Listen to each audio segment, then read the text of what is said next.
you've been, trained in classical dance as well, right? So does that sort of help you in terms of making your tracks, because you always add an Indian traditional touch to your music?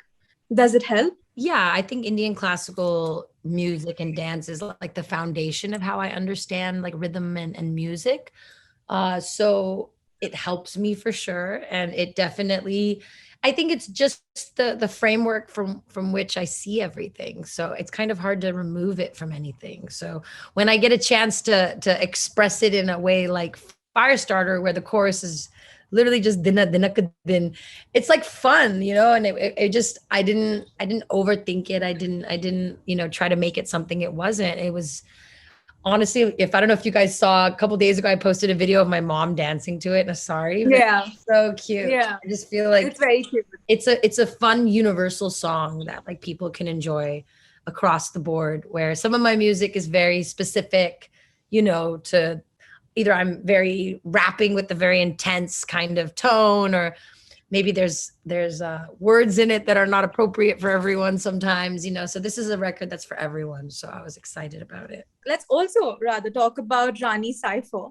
You've collabed with amazing artists. So, how did you come up with that concept, and what inspires this kind of music from you?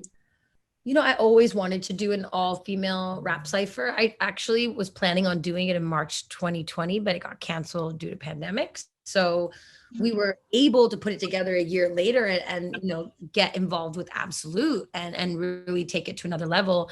And working with Absolute was so amazing because you know a lot of times women don't get that creative control, in a lot of ways. Like there's a lot of mansplaining that goes on behind the scenes in music where you're like, sir, I wrote the song, like I think I Yeah. can handle it, sir. I wrote it, Absolutely gave me full reign.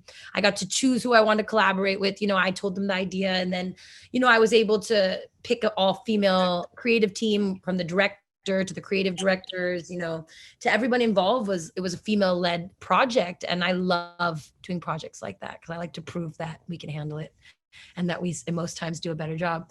So that's just my opinion. But it was really interesting to work on that project. And I do a lot of projects where my styling is very detailed. So my team, I don't think people understand that there's like pages and pages. I remember sitting with Raftar and showing Raftar like the whole deck of what I was going to wear and the designers, and he was like, this is too much, people don't do this. And I'm like, this is what people do. Okay, so boys get to just put on a backwards hat and go on set, but we had to really get into the details. And I think what was challenging about Rani Cypher was there was 4 Ranis. So not only did everybody need to be individually, celebrated and showcased, but then like none of the eyeliners repeated, none of the hairstyles repeated on 4 women and like 2 looks. It was really crazy. So it was a really fun experience. It was a challenge for me. To like stretch the creativity to be able to give every artist their own vibe, on it. So I hope to see more female artists, come out the woodworks and make their voice known.